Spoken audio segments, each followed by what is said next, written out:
ഇന്ത്യയിൽ തന്നെ ഏറ്റവും കൂടുതൽ പൈനാപ്പിൾ കൃഷി നടക്കുന്ന സ്ഥലം കേരളമാണ്. അത് പ്രധാനമായിട്ടും വാഴക്കുളമാണ്. വാഴക്കുളം വിപണി എന്ന് വെച്ചാൽ ലോക പ്രശസ്തമാണ്. ഒരുമാതിരിപ്പെട്ട രാജ്യങ്ങളിലേക്കെല്ലാം പൈനാപ്പിൾ കയറി പോകുന്നതും ഈ വാഴക്കുളത്ത് നിന്നാണ്. അനിയൻ ബാവ, ചേട്ടൻ ബാവ ഇവിടെ ഗംഭീരമായിട്ട് നിപ്പുണ്ട് കേട്ടാ. അപ്പൊ ഗംഭീര നോട്ടം, ഗംഭീര ചക്ക, പറയാതിരിക്കാൻ പറ്റില്ല. പേരെന്ന് പറഞ്ഞപ്പോഴത്തേക്ക് സുജിത്ത്. പേര്? എന്റെ പേര് മനു. അപ്പൊ എത്ര ആളാണ് നിങ്ങൾ കൂട്ടുക തുടങ്ങിയിട്ട്? കുറെ വർഷങ്ങളായിട്ട് ഞങ്ങൾ കൂട്ടുകാരുമാണ്. ഞങ്ങൾ ഒന്നിച്ച് കൃഷി തുടങ്ങിയിട്ട് കുറെ വർഷങ്ങളായതാണ്. അപ്പൊ ഈ നെറ്റ് ഇട്ടുള്ള ഗുണം എന്തൊക്കെയാണ്? ചൂട് കൂടുതലായതുകൊണ്ടാണ് നെറ്റ് നമ്മൾ ഉപയോഗിച്ചേക്കുന്നത്. പുറത്തുനിന്ന് പറയുന്നത് നോക്കുമ്പോഴത്തേക്കും താപനിലയുടെ ചൂട് വളരെ കൂടുതലാണ്. അതിനെ പ്രൊട്ടക്ട് ചെയ്യുക, ചെടികൾക്ക് സംരക്ഷണം കൊടുക്കുക, അതിന് വേണ്ടിയിട്ടും കായ് ഫലം നല്ല ഈൽഡ് കിട്ടാൻ വേണ്ടിയിട്ടാണ് നമ്മൾ കൊടുക്കുന്നത്. നമ്മൾ ഈ ഒരു കൃഷി സ്ഥലം നമ്മുടെ ഏറെക്കുറെ ഒരു 10 ഏക്കറിന് അടുത്തുണ്ട്. ഇതിനകത്തേക്ക് നമുക്ക് ഏറെക്കുറെ 1 ലക്ഷം കാനിയോളമാണ് നമ്മൾ വെച്ചേക്കുന്നത്. നമ്മൾ ആദ്യം നട്ട സമയത്ത് കുറച്ച് അടിവളമായിട്ട് കോഴിവളവും, ഒരു മാസം കഴിഞ്ഞപ്പോൾ ഒരു ചെറുതായിട്ട് വേര് പിടിച്ചതിന് ശേഷം അടിവളത്തിന് പകരം നമ്മൾ യൂറിയ, പൊട്ടാഷ്, ഫാക്ടംബോസ് ഇതിങ്ങനെ മൂന്നും കൂടെ മിക്സ് ചെയ്ത് ഒരു ഇന്ന റേഷ്യോയിൽ അടിവളം കൊടുക്കുന്നു.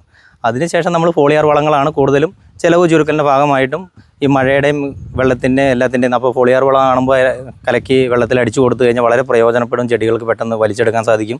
ആ സമയത്ത് പുല്ല് കയറാതെയൊക്കെ തോട്ടം നോക്കിയെടുത്താൽ മാത്രം മതി. പിന്നെ വെള്ളത്തിൻ്റെ കൂടുതൽ ലഭ്യത കിട്ടുവാണെങ്കിൽ മാത്രം ചക്കയും പൈനാപ്പിളും നന്നായിട്ട് കയറി വരാൻ പറ്റും. വാഴക്കുളത്ത് മാത്രമേ എത്ര കൃഷിക്കാരുണ്ടാവൂ? 10,000 കണക്കിന് ചെറുതും വലുതുമായ കൃഷിക്കാരുണ്ട്. ഈ പൈനാപ്പിൾ മാത്രം കൃഷി ചെയ്യിക്കുന്നവർ? അതെ, 10,000 കണക്കിന് പേരുണ്ടാവും. അല്ലേ? കൃഷിയും കച്ചവടം ചെയ്യുന്നത് എത്ര പേരുണ്ട്? അതും ഉണ്ടാവും, ഒരു 1000 കണക്കിന് പേരുണ്ട്. 1000 കണക്കിന്. അപ്പൊ 1000 കണക്കിന് ഒരാളായിട്ട് അണ്ണൻ മാറിയിരിക്കുകയാണ്. അതെ. അപ്പൊ അങ്ങനെ മാറാനുള്ള കാര്യം തന്നെയാണ്. മാറാൻ കാരണം മാർക്കറ്റിലെ പ്രതിസന്ധി, അതുകൊണ്ടാണ് മാറാൻ കാരണം. ആ പ്രതിസന്ധി രൂക്ഷമായ പിന്നെയാണ് ഞങ്ങൾ എക്സ്പോർട്ടിനെ കുറിച്ചും ബാക്കിയുള്ള സ്റ്റേറ്റുകളിലായിട്ടും കയറ്റി വിടാനുള്ള കുറിച്ച് ഞങ്ങൾ ചിന്തിച്ചു തുടങ്ങിയത്. അപ്പൊ നമ്മുടെ ഈ ഏരിയ ഒക്കെ വെച്ച് നടക്കുവാ ഫുൾ ടൈം മാർക്കറ്റിംഗ് ഒക്കെ? അല്ല, നമ്മുടെ സുഹൃത്തുക്കളുണ്ട്. അപ്പൊ അവരുടെ ഉൽപ്പന്നങ്ങളോട് നമുക്ക് തരാമെന്ന് അവർ പറഞ്ഞിട്ടുണ്ട്. അപ്പൊ അതുകൊണ്ടാണ് നമ്മൾ ഈ എക്സ്പോർട്ടിംഗ് മേഖലയെ കുറിച്ച് ചിന്തിച്ചത്. ഓ, അന്നേരം കണ്ടിന്യൂസ് പ്രൊഡക്ഷൻ നമുക്ക് 300 ദിവസം കൊടുക്കാനുള്ള സംവിധാനം ഉണ്ടാവും. തീർച്ചയായിട്ടും ഉണ്ടാവും.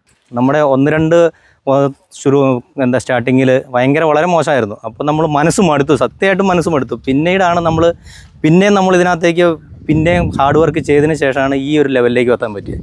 പിന്നെ ഇതൊക്കെ മുകളിലിരിക്കുന്നതും തരുന്നതും മഴ പെയ്യുന്നതും കഴിഞ്ഞ ദിവസത്തെ മഴയിലൊക്കെ നമുക്ക് ഒരുപാട് പ്രയോജനപ്പെട്ടു.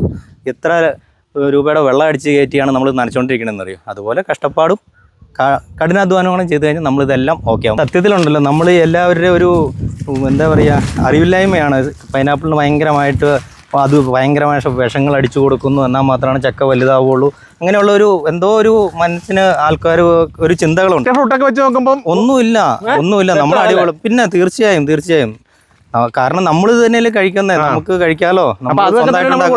പിന്നെ ഇതൊരു ഫുഡാണ്. അപ്പോൾ അതൊരു ജീവനും ആരോഗ്യത്തിനും ബലം ഇത് നൽകുന്നതല്ലേ. അപ്പോൾ പിന്നെ അതിൻ്റേതായ രീതിയിലുള്ള ഫുഡുകൾ, നമ്മൾ മനുഷ്യന്മാരല്ലേ. അപ്പോൾ നമുക്കിത് കഴിച്ച് അല്ലെങ്കിൽ ഇത് കൊടുത്ത് ഇത് വിറ്റ് കിട്ടുന്ന പൈസ അതിലൊരു സന്തോഷം വേണ്ടേ? ഇത് മറ്റുള്ളവരെ നമ്മൾ ഉപദ്രവിച്ചിട്ട് എന്താ കാര്യം? ആരോഗ്യമുള്ള പ്രൊഡക്ഷൻ നമ്മളോട് ചെയ്യണം. പമ്പായിട്ട് കിടക്കണം, കൂടുതൽ സമയത്ത് ചെയ്യണം ഫോളിയാർ വളങ്ങളാണ്. എല്ലാവർക്കും ഒരു ചിന്തയാണ് ഇത് ഭയങ്കരമായ വിഷമാണ് ഇത് അടിച്ചു കയറ്റുന്നതെന്ന്.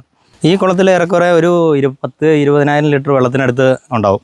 അപ്പോൾ നമ്മുടെ ആവശ്യത്തിന് ഈ കൃഷിയിലേക്കും അല്ലെങ്കിൽ നനയ്ക്കാന സൗകര്യത്തിനൊക്കെ വേണ്ടി നമ്മൾ ഇതാണ് ഉപയോഗിക്കുന്നത്. അപ്പോൾ ആ കൂടത്തിൽ കുറച്ച് മീനുകളെ നമ്മൾ അതിനകത്ത് കൂടുതൽ വളർത്തുന്നുണ്ട്. ഇത് മൗറീഷ്യസ് എന്ന് പറഞ്ഞൊരു ഇനമാണ്. ഇത് ഏകദേശം ഒരു 2-2.5 കിലോ തൂക്കമോളം വരുന്നതാണ്. എക്സ്പോർട്ടിന് വേണ്ടി നമുക്ക് ഇത്രയും വലിപ്പമുള്ളതും 1 കിലോ മേളിലുള്ള തൂക്കമുള്ള ചക്കകളാണ് ആവശ്യമുള്ളത്. അപ്പോളേ കൃഷി ചെയ്യാൻ പറ്റിയ ഏറ്റവും നല്ല സമയം ഏതാണ്? ഏറ്റവും നല്ല സമയം പൈനാപ്പിൾ എപ്പോൾ വേണമെങ്കിൽ നമുക്ക് കൃഷി ചെയ്യാം. പക്ഷേ പൈനാപ്പിൾ വിളവെടുപ്പിൻ്റെ സമയം നമ്മുടെ ഈ നൊയമ്പ് കാലമാണ്. അപ്പോൾ ആ സമയത്താകുമ്പോൾ നല്ല ഡിമാൻഡാണ്. പക്ഷേ ആ സമയത്ത് എന്താ കുഴപ്പമെന്ന് വെച്ച് കഴിഞ്ഞാൽ പ്രൊഡക്ഷൻ കമ്മായിരിക്കും. പ്രൊഡക്ഷൻ വളരെ കുറവാണ്. വെയിൽ ഭയങ്കര ചൂടല്ലേ. അതെന്ന് വെച്ചാൽ മഴക്കാലത്താകുമ്പോൾ നമുക്ക് ഈസിയായിട്ട് പ്രൊഡക്ഷൻ ചെയ്യാം. അന്നേരം വില കുറവായിരിക്കും. പക്ഷേ ഇതൊരു ലോട്ടറിയാണ്. ചില സമയങ്ങളിൽ ഭയങ്കര വിലയായിരിക്കും. ചിലപ്പോൾ ഇന്ന് ലോഡ് ഇല്ലെങ്കിൽ അല്ലെങ്കിൽ കുറവ് ഷോർട്ടേജ് വന്ന സമയങ്ങളിൽ അങ്ങനെയൊക്കെ ഭയങ്കര ലോട്ടറി കിട്ടുന്നൊരു സാധനമാണ് ഈ പൈനാപ്പിൾ കൃഷി. ഷോപ്പിംഗ് ആഘോഷത്തിന്റെ ഭാഗമായിട്ടാണ് പ്രധാനമായിട്ടും പൈനാപ്പിൾ സിറ്റിയിലേക്ക് വന്നിരിക്കുന്നത്. അപ്പൊ അതിനു മുമ്പ് കാര്യങ്ങളെല്ലാം ഒന്ന് പഠിച്ച് കൃഷിയുടെ കണ്ടിട്ട് ഉദ്ഘാടനത്തിലേക്ക് പോകാമെന്ന് കരുതി. ഹോൾസെയിൽ ആൻഡ് റീറ്റെയിൽ എക്സ്പോർട്ടിംഗ് ഉൾപ്പെടെയുള്ള ഒരു മികച്ച സ്ഥാപനം ഉദ്ഘാടനം ചെയ്യാൻ കഴിഞ്ഞാൽ ഏറെ അഭിമാനം. പ്രത്യേകിച്ച് കാർഷിക മേഖലയിൽ നിൽക്കുന്നവർ തന്നെ എക്സ്പോർട്ടിംഗ് ഉൾപ്പെടെ ചെയ്യുമ്പോൾ മികച്ച രീതിയിൽ വിജയം കണ്ടെത്താൻ കഴിയുന്ന കാര്യത്തിൽ തർക്കമില്ല. എല്ലാവിധ ആശംസകളും. പൈനാപ്പിൾ സിറ്റിയുടെ തൊട്ടടുത്തായിട്ട് MC റോഡിലാണ് ഈ പൈനാപ്പിളിന്റെ വ്യത്യസ്തമായ ഒരു സ്ഥാപനം സ്ഥിതി ചെയ്യുന്നത്. അപ്പോൾ വന്ന് വാങ്ങാൻ മറക്കല്ലേ. വെങ്കടേശ്വര പൈനാപ്പിൾ എന്നുള്ള സ്ഥാപനം ഇന്ന് ഉദ്ഘാടനം ചെയ്യപ്പെട്ടിരിക്കുകയാണ്.